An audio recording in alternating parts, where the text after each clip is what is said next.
નમસ્કાર મિત્રો, અમારી ચેનલમાં આપનું આજે હાર્દિક સ્વાગત છે. વિચારો તમને ખુદ યમરાજ પત્ર મોકલે કે જેમાં લખ્યું હોય તમે તૈયાર થઈ જાઓ, હવે તમારો વાર છે, તો તમે શું કરશો? તમે શું વિચારશો? પરંતુ સાચું તો એ છે કે આ પત્ર તમને પહેલા જ મળી ચૂક્યો છે, પણ તમે વાંચ્યો જ નથી.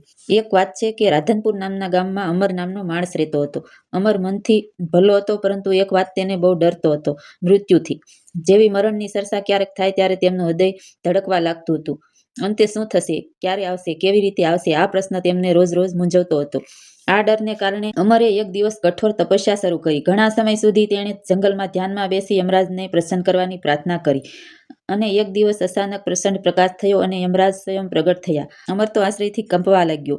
યમરાજે કહ્યું કે અમર, મારી ઉપસ્થિતિ માત્ર મૃત્યુ પામેલા લોકો માટે હોય છે, પરંતુ તારી ભક્તિથી હું પ્રસન્ન થઈ આજે હું સ્વયં તારી પાસે આવ્યો છું. અમર બોલ્યો કે પ્રભુ, મારી એ જ વિનંતી છે કે જ્યારે મારો અંત સમય નજીક આવે ત્યારે મને એક પત્ર મોકલી દેજો, જેથી મને જાણ થઈ જાય.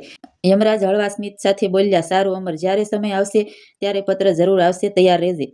વર્ષો જ વીતી ગયા. અમરનું જીવન સુખ સુવિધામાં પસાર થવા લાગ્યું. ઘર, પરિવાર, ધંધો બધું સારું હતું. તેમને લાગતું હતું કે યમરાજનો પત્ર હજી આવ્યો નથી, ઘણો સમય છે, સમયના ચક્કર ફરે. સૌથી પહેલા તેમના વાળ સફેદ થવા લાગ્યા. લોકો કહેવા લાગ્યા કે અમર હવે ધાર્મિક માર્ગે વળ, શરીર વૃદ્ધ થઈ રહ્યું છે. પરંતુ અમર હસીને કહ્યું કે યમરાજનો પત્ર હજી આવ્યો નથી. પછી ધીમે ધીમે દાંત તૂટવા લાગ્યા. અમર બોલ્યો કે આ તો વૃદ્ધાવસ્થા છે, પત્ર તો આવ્યો નથી. સમય ખેંચાતો ગયો. તેમની આંખોની રોશની ઘટી, શરીર નબળું પડી ગયું. ક્યારેક હાથ પગના લકવા જેવા દુખાવા થવા લાગ્યા. લોકો બોલ્યા કે અમર હવે તો ભજન ભક્તિમાં લાગી જા, સમય નજીક આવી ગયો છે. પરંતુ અમરનું એ જવાબ કે પત્ર હજી આવ્યો નથી. અને એક દિવસ અમર એકલો બેઠો હતો. અચાનક ઠંડી હવા ફૂંકાઈ, દીવો બુઝાઈ ગયો અને એક કાળો આકાર સામે પ્રગટ થયો. યમરાજ! અમર ચોંકી ગયો. પ્રભુ, તમે તો કહેલું હતું ને કે હું પત્ર મોકલીશ, પણ તમે કંઈ પત્ર મોકલ્યો જ નહીં.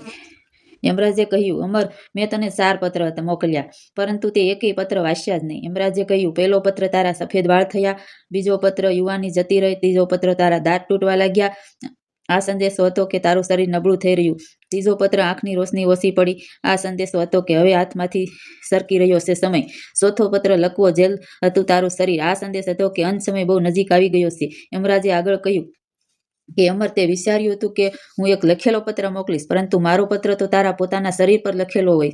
જ્યાર સુધી શરીર જવાન હતું ત્યાર સુધી સાચો સમય હતો, ભક્તિ કરવાનો અને જીવનનો અર્થ સમજવાનો હતો. પણ હવે ચોથો પત્ર આવી ગયો છે, હવે પાછા જવાનો રસ્તો નથી. અમર નિર્વક થઈ ગયો અને આંખોમાં પાણી આવી ગયું.